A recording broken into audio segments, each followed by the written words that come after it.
वाले से पूछ लो तो बहुत बढ़िया, वो बता देगा 400 पार किस तरीके से आएगी उसका, तो मैं तो क्या बताऊंगा आपको, मुझे तो पता नहीं 405 उनकी कहाँ कहानी है, 400 कहाँ से कहानी है, आपको अंदाजा लगता है कोई 400 पार आएंगे? तो जुबान का धनी जो माना जाता है अभय चौटाला, किसानों का एक तरह से नेता है, वो भी चुनावी मैदान में, क्या मानते हैं आप, उसको छोड़ना चाहिए, उसके पक्ष में लोग जाने? देखिए साहब, जो लोग उस परिवार में आस्था रखते हैं, जो लोग उसको जबान का धनी मानते हैं, उनको ज़रूर मदद करनी चाहिए उसकी। जिन लोगों ने चौटाला साहब का भी राज देखा है, उसका तजर्बा किया है, उसको अच्छा राज मानते हैं, उनको ज़रूर मदद करनी चाहिए उसकी, क्यों नहीं करें? दादा गौतम इस लोकसभा इलेक्शन में कहाँ पर स्टैंड करेंगे? मैं कहीं नहीं स्टैंड करता, आई स्टैंड नोवेयर, मैं बिल्कुल न्यूट्रल हूँ। और अभी इन्होंने कहा था कि आप जेजेपी के पार्टी के थे। देखिए, बदकिस्मती है इस देश की, राजीव गांधी यहाँ एक कानून बना गया, एंटी डिफेक्शन कानून, वो देश की आज़ादी के लिए खतरा बना गया।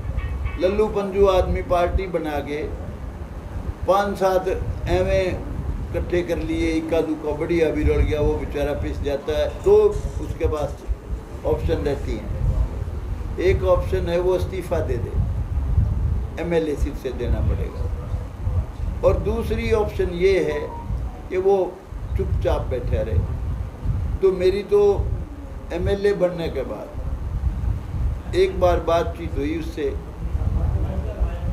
बातचीत के बाद मैंने निर्णय कर लिया कि जो बात सोच के मैं आया था, ये तो वो चीज़ ही नहीं है, ये तो सिर्फ मालोमाल होने के लिए आया है। उसके बाद मैंने उससे किनारा कर दिया। ये नहीं कि उसका कोई कसूर है, वो मुझे बार बार मनाने की कोशिश की उन्होंने, वो मंत्री भी बनाना चाहते थे मुझे, लेकिन मैंने तो पहले दिन ही यूँ कह दिया, भाई तुम्हारा मेरा जीवन में कोई वास्ता नहीं रहेगा। लेकिन एंटी डिफेक्शन कानून की वजह से अभी तक मैं इस्तीफा नहीं दे पाया। और पहले जब मैं एमएलए बना था पिछली बार, चौटाला साहब के साथ समझौता कर लिया था बीजेपी ने, उस वक्त मैंने उनके खिलाफ बयान दे के एमएलए का पद भी छोड़ दिया था 1 साल पहले, और पार्टी भी छोड़ दी। तो इसलिए मेरा तो उनसे कानूनी तौर पे ताल्लुक है, कितने दिन का है ये भी नहीं पता है।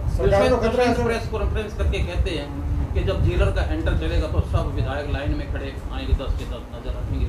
और अपना रामकरण काड़ा जो शाहबाद से विधायक हैं, उन्होंने भी बाकायदा बयान जारी किया है कि हम लोग जो है हमारा नेता प्रशांत का, तो इस विषय में आपका क्या है? ऐसा है जी, ये इस सवाल का जवाब वक्त देगा, समय वाहियात का, ये उनकी सोच है, और सवाल भी ये जब समय होगा उसी वक्त जवाब देंगे। सरकार में खतरा है? सरकार को, सरकार वालों को भी पता होगा, मुझे तो कोई खतरा दिखता नहीं किसी तरह का। अगर फ्लोर टेस्ट, मुझे नहीं लगता। फ्लोर टेस्ट की बातें होती हैं, जैसे अगर होने लगा तो आप पक्ष में खड़े रहेंगे?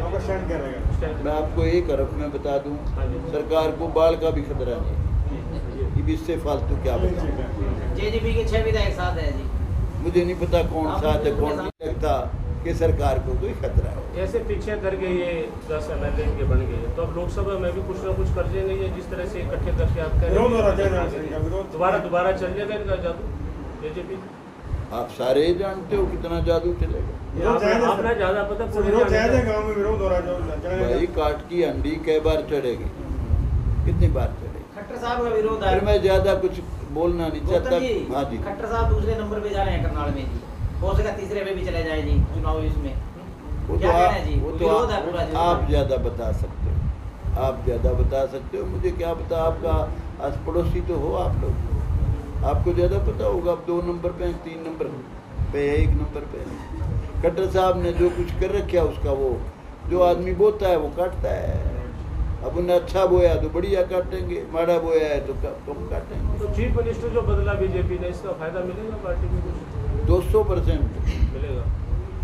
ऐसा है, नायब सैनी पे कोई किसी तरह का इल्ज़ाम नहीं है, नौजवान नया लड़का है वो। अगर उसका फ़ायदा जब मिलेगा जब वो अपने पैरों पर खड़ा हो जाएगा, ज़्यादा लाभ जब मिले, अब तो टेम्परेरी लाभ मिलेगा। अगर वो अपने, इस वक्त तो सुपर चीफ मिनिस्टर तो मनोहर लाल खट्टर है, और भी एक और सुपर चीफ मिनिस्टर है, उस मामले में ज़्यादा नहीं जाना चाहता मैं, लेकिन मैं इतना कहना चाहता हूँ कि जहाँ तक नायब सैनी का सवाल है, ये अगर इसको सही मौका दिया गया। Subscribe our channel for latest news and updates, and don't forget to press bell icon for latest notifications.